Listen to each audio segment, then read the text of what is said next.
Hello everybody, welcome back to the Vintage Workshop. My name's Jeff. You are looking at me in front of my bench in the new location, and what I told you guys was that we were getting ready to do a big shop rearranging move and get things back in order from a perspective of workflow, and quite frankly, I'm very glad that it's over. We had one major mishap, which you guys are going to get an opportunity to see. Luckily, and most importantly, nobody got hurt. Show it to you. And I can tell you right up front, I was extremely hesitant to rent machinery skates from the local rental place. I'm not going to say their name. You guys can probably just Google away if you want. I've absolutely had it with them. They own the local three rental places. I've lived in this community for 25 years now, roughly. And being in construction, every once in a while you find yourself in a situation where you got to rent equipment.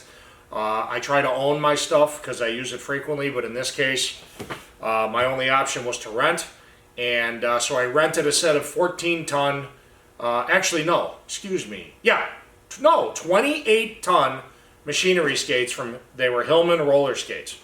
They're designed for going underneath big heavy machinery and moving it across, solid surfaces. And under normal circumstances it would have been great, except that these things, when I rented them, that was the only pair they had, and they were absolutely, pardon my French, they were absolutely beat to shit.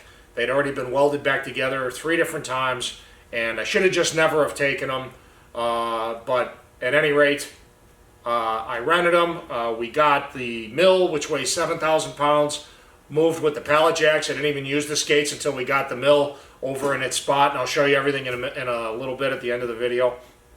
That went uneventfully, even though the skates were locking up because the bearings are just like almost seized on them. We were able to get it in position with the pallet jacks and then spin it around 180 degrees so it was facing the correct direction with the skates on 3 skates, 1 in the front, 2 in the back, positioning them correctly, and away we go.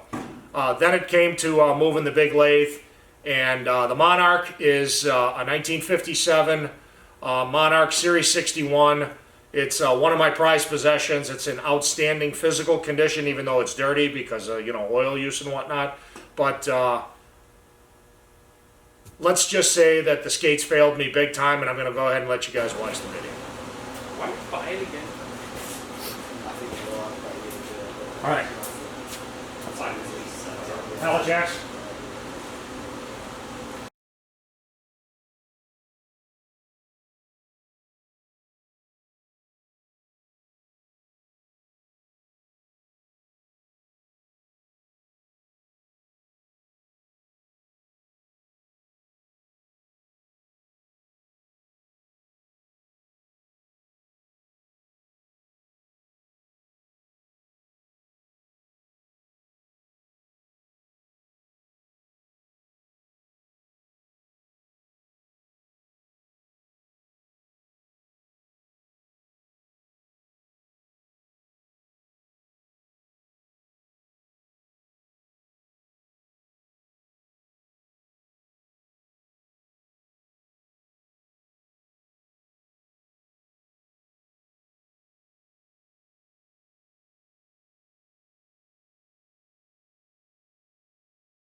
All right, let's see how we do.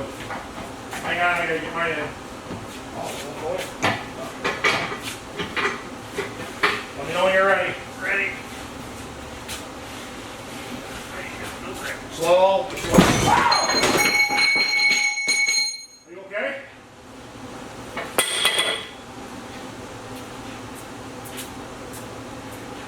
It's a metal working machine that uses oil for lubricant, so. What do they call it? A sump? I'm gonna need you to push back. Something?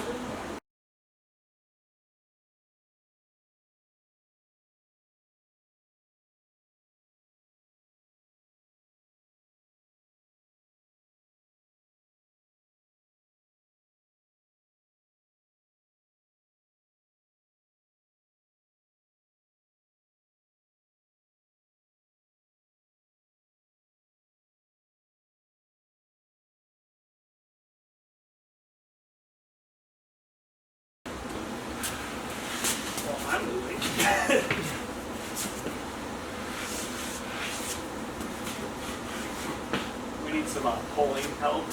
pushing. Or we need some help of movement because we're moving now.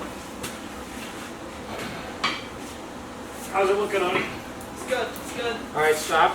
Wait, don't stop. Don't stop. Don't put your camera control. That's okay. So They don't now, roll, so. now we gotta rotate this way. Yeah, that skate was moving too. With it. Yep, so what we need to do is turn, son, turn it this way, just a little bit. There you go. No, the other way, I'm sorry, my bad. Right like that, good. Oh, turn yours like this. So parallel. Perfect. Now this one I need you to turn. Actually, we might be able to just rotate this back. Like so. Is the whole machine moving? Help you push. Yeah, but real gingerly, because this is the one.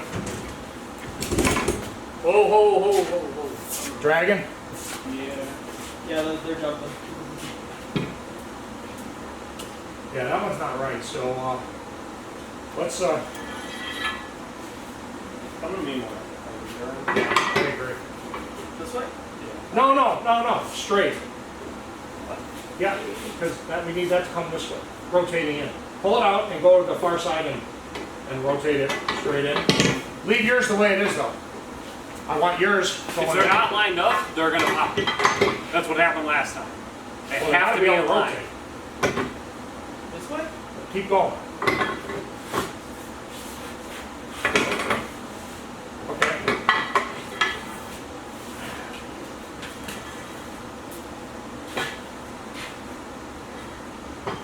We can try it, see what it does. I don't know if these are going to spin.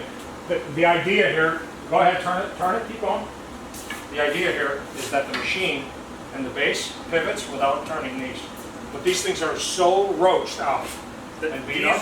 Will not move if they're not facing the way they need. I don't want them to move, I want them to rotate. They're not going to rotate. Well, let's try. We're really close. I need Sure, you don't want them. a couple more inches.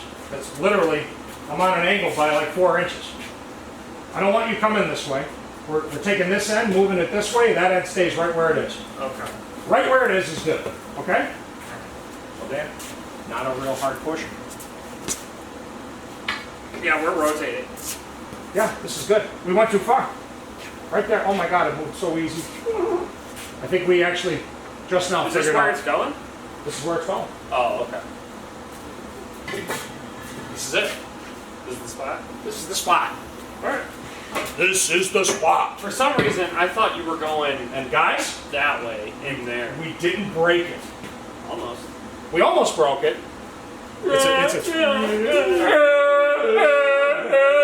victory dance. That's gonna make the video. Dan You was didn't get Dan in there. He started. Come on, Dan. Give him a Dan, give the victory dance. No. The Dan. Sand People victory.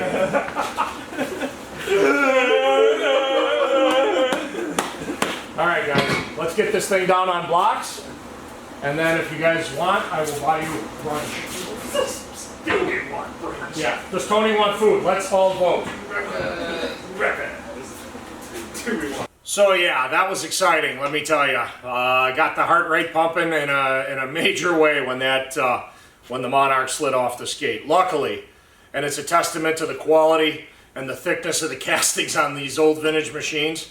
Absolutely nothing happened to the Monarch. I actually put a mark in the concrete floor over here, but didn't crack the floor. That machine weighs 10,000 pounds with everything removed off of it.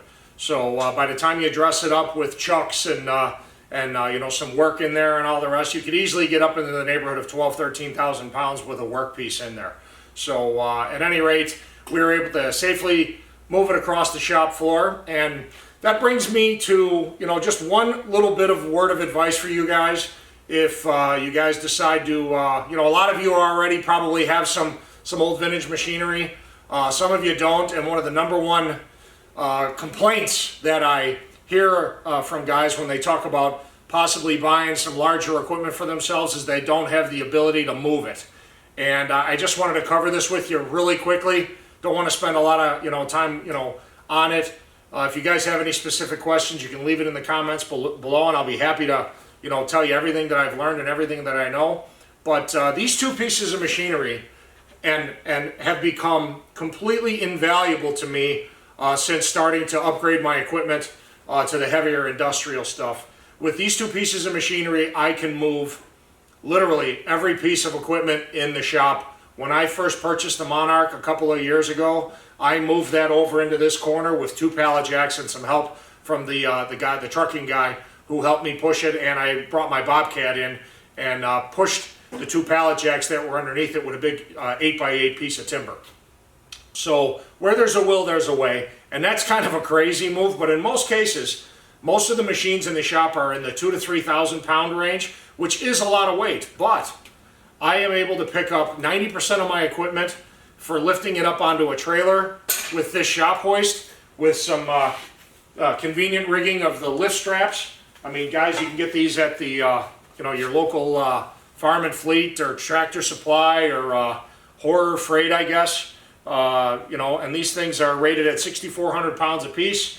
Rig up a couple of these and some chain to hold on to them, and the hoist will lift, like I said, just about everything. I have loaded joiners and planers and table saws and the lathe, not the big lathe, but my woodworking lathe and big bandsaws. I loaded a 3,000 pound Northfield bandsaw one time with this on and off a trailer. This thing comes apart pretty quickly in about 15 minutes. I've got it loaded in the back of my pickup truck, ready to go pick up a machine. And also for, when it comes to mobile bases, the options are to either go ahead and spend a ton of money on angle iron and weld up a whole bunch of mobile bases to move your machinery around, or keep things up on blocks, which I know you guys see. Everything I have in here is up on 4x4s, and that's so I can get underneath it with a pallet jack.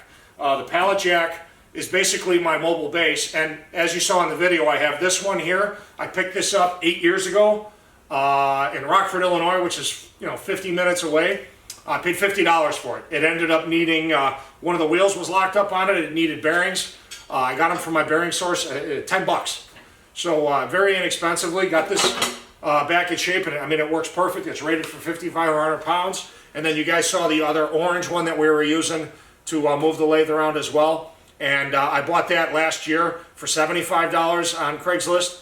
And the reason why I got that is in my other building, I've got, I think 10 or 11 machines down there stored that are going to be eventual restoration projects that you guys are going to see me working on up here. But I wanted to open up the shop, and that was the whole reason for the move. The biggest reason for the move was, like I said earlier, workflow, and now I've restored this end of the shop back to woodworking, moved the metalworking stuff over in the middle of the shop, and have a much nicer workflow. The table saw is right over here to my left. You guys can probably see it just a little bit. It's on your right side. And I had my mill here and my big lathe here, and when I was working on long boards, especially like plywood or something like that, for cabinets, or 10-foot long, 16-inch wide pieces of walnut, like the project that I'm currently working on, which you guys will hear about soon enough, I was banging into the backside of the lathe in the mill over here, and it just got to the point where it's driving me nuts. So I've got much better workflow with things the way they are. So I don't want to have this video get too long, so I'm going to stop it right here. I'm fighting a bad sinus something or other this week, so I'm going to go close up shop for the day. Right now it's 10:30 on Friday morning, December 15th.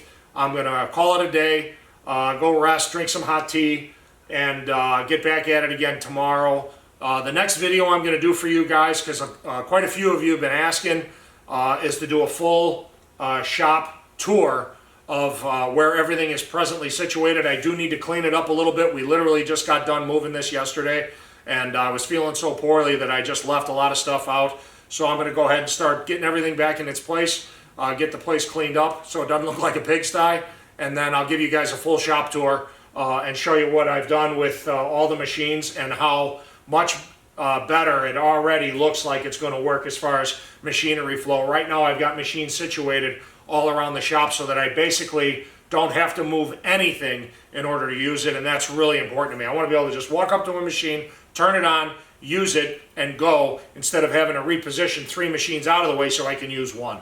And that was the purpose of the move. So thanks for watching, and for those of you who haven't yet, please hit the like button and go ahead and subscribe to my channel. There's going to be a lot more content coming your way. and we'll see you guys real soon. Take care.